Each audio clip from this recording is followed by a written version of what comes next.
So here we have the store configurations data table, and we're going to run an ANOVA test. As you can see there, we have the sort of percentage change in turnover for each store after these store upgrades. So these new store configurations are either a digital theme, traditional theme, or millennial theme. Do those different themes, do those different configurations have an impact? So, right, let's see. Let's do analyze fit y by x. Also, just on that point, you could just choose fit y by x from the menu there, in case you didn't know that. This just is the more common, this has the more common tasks that we want to do in JMP. So fit y by x, and then the change is the y response, or the percentage change. The store configuration is the grouping level, and then we click OK, and then there's our three groups, and there's the observation, so you can make some sort of judgments from what you can see there, but we want to do it properly. So let's do from the red drop down triangle, means ANOVA, and then it produces the output, and there's our groups with the sort of the diamonds around them that signify the confidence intervals. Okay. And then we've got our summary of fit, how well the model fits, R squared. So 25.5 . So what this tells us is that our model explains 25% of the variance in these observations. In this case, it's change. Okay, so there's the grouping levels that we have explain 25% of the change. So it is what it is. So the 75% that we can't account for, which is this sort of spread you can see here within each group. It's quite big in this one, for example. So, okay, and there's our ANOVA table there. We've got the F ratio with 4.6275, which transforms to this p-value. Okay, so this p-value tells us that we can reject the null hypothesis. So, just to recap on what the null hypothesis is, that all of the population means for these turnover figures for all of these different grouping levels are all the same. We are suggesting that they're not. We've got evidence to suggest that that the grouping, the population means of those three groups are not the same. They might be the same, but the chance is very, very slim. Okay, so there we go. And remember, this F ratio is calculated from dividing the mean square by the mean square of the model by the mean square of the error.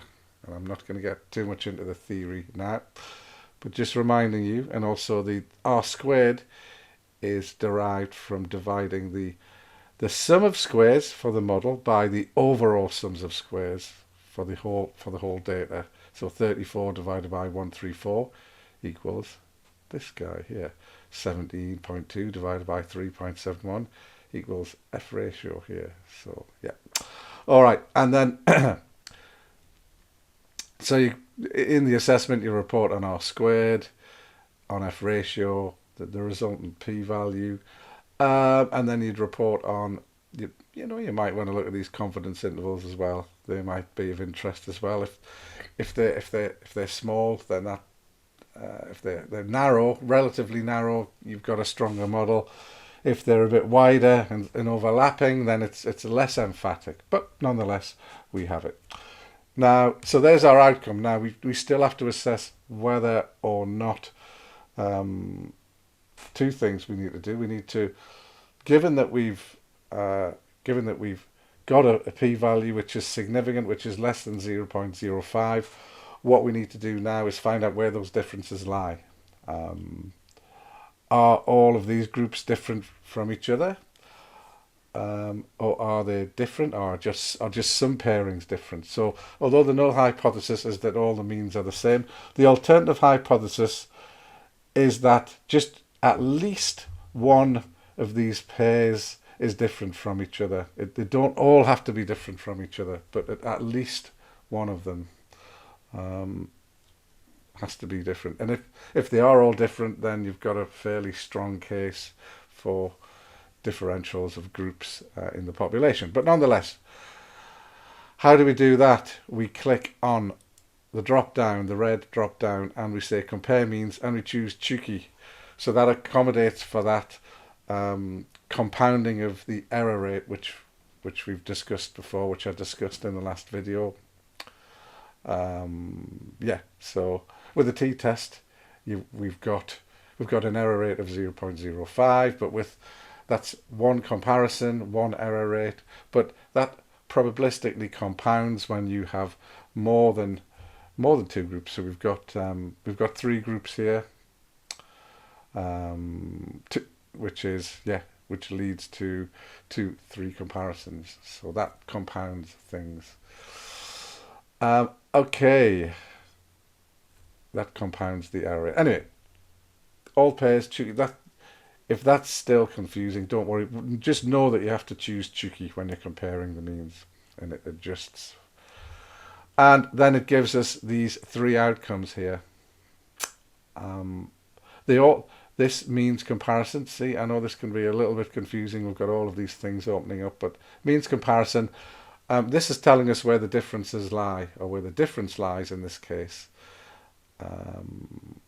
And my view is that I have a personal favourite. I prefer this order differences report. That's the one I can immediately interpret, and it works like this. Imagine these are little individual t-tests, which effectively they are, and it's saying that traditional and millennial, the difference between those guys in terms of turnover is minimal. We don't have any evidence to reject the null hypothesis that they're the same. So effectively, as far as we're concerned, the impact is the same. So no difference in the group means. Digital and traditional, the p-value is smaller, but it's still not below alpha of 0.05. So we don't have enough evidence to suggest that there's a difference between digital and traditional in terms of its impact on turnover. We do have something with digital and millennial.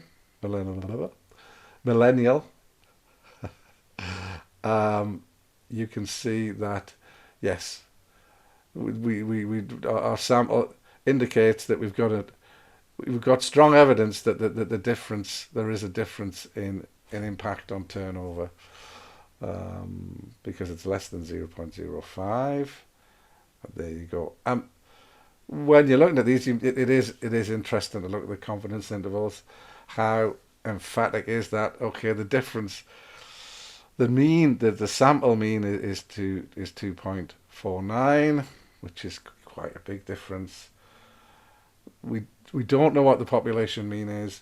It's somewhere between 0.357 and 4.633. So, yeah, it's quite wide confidence intervals there. So it's always interesting to talk about that.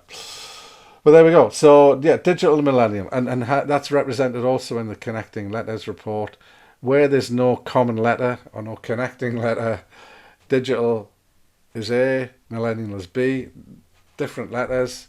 However, digital and traditional, see, they both got A, and traditional and millennial both got B, so they're connected to each other. I mean, yeah, if you want to report on that connecting letters report, you can. It's not my personal favourite, but it's up to you. And again, millennial and digital is represented by a positive value there.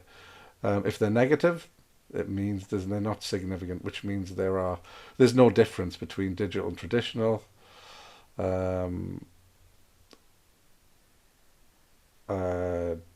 And yes, digital, traditional and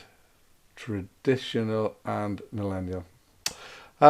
But millennial and digital, as we know, are significantly different. So whichever one you choose, some people report on all of them. Fair enough. I would personally just choose one and use it, and I like that one. So now we've found out where the differences are. We now need to actually test to see whether the model is appropriate by testing the assumptions. So I'm going to do the easy one first. That is testing the assumptions for equality of variances. So is the shape of the data the same for all of these groups here? You can actually get a visual indication by looking at the groups, but yeah, let's do it properly by clicking on the drop down again and looking at unequal variances, and it takes us down to here, and yes, we can see the visual measure of the standard deviation, which is the same. It's the same measure as variance. How do we test it? We test it with these, in this case, 4 tests: O'Brien, Brown, Forsyth, Levine, Bartlett. They're all testing for equality of variances. Now, the null hypothesis for all of these tests is that the variances are the same.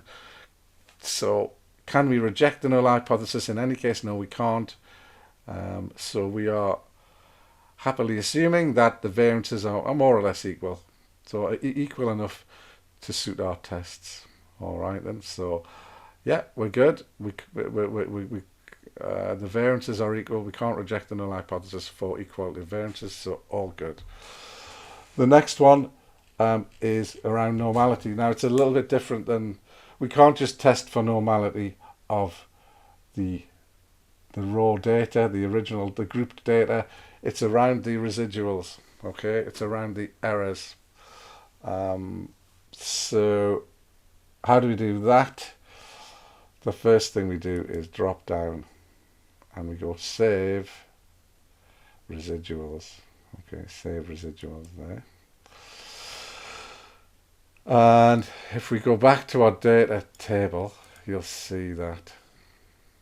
What are these residuals? These are the differences between, if you look at the lines in the middle of these diamonds or the middle of these groups, or even if we look at the actual means there, the lines are the means, these are the means. So if we look at, say, digital, the mean is 26 of that group. All right, so this change centered on store configuration is the residual or the error. And we can see in this case it's minus 3.111 because the mean is 26 and the actual value is 23.66. So that's 26.7112 minus 3 equals minus 3.111 equals this, and likewise. So for all of the group means, it's just measuring the spread around the group mean. And remember, these group means are essentially at the heart of what the model is. We're comparing means, but we have to acknowledge these errors, these residuals, and specifically with regards to the assumption, we test for normality, and we just do this through distribution. So analyze distribution, or go straight to the distribution button there, and change center and store configuration, click OK, and there we have it. Okay, so there we have it. And now we need to do the test. You could just, one step you could take obviously is in the drop down the normal quantile plot, and then it gives us these this visualization, and all of these observations are within these lily 4 lines here. Okay, so we could visually assess that as being normally distributed. I would suggest that for things for real academic publications and journal articles,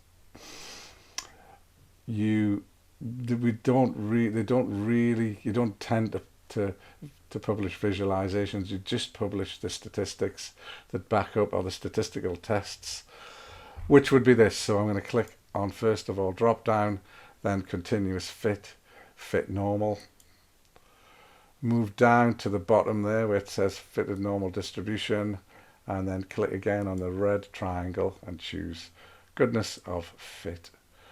And then the Shapiro-Wilk, Anderson-Darling. Again, it's the same principle. The null hypothesis is that the data are normal. We do these tests here, or SAS does the tests, and it's found out that, right, we don't have enough evidence to reject that statement that the data are normal. So we're happy with that. The data are normal, and we're good. So that's the two main assumptions we can test. The other assumptions lie around the collection of data, so we have to assume that assumption. But so there we go. So let's go back to here, and there we have it. We have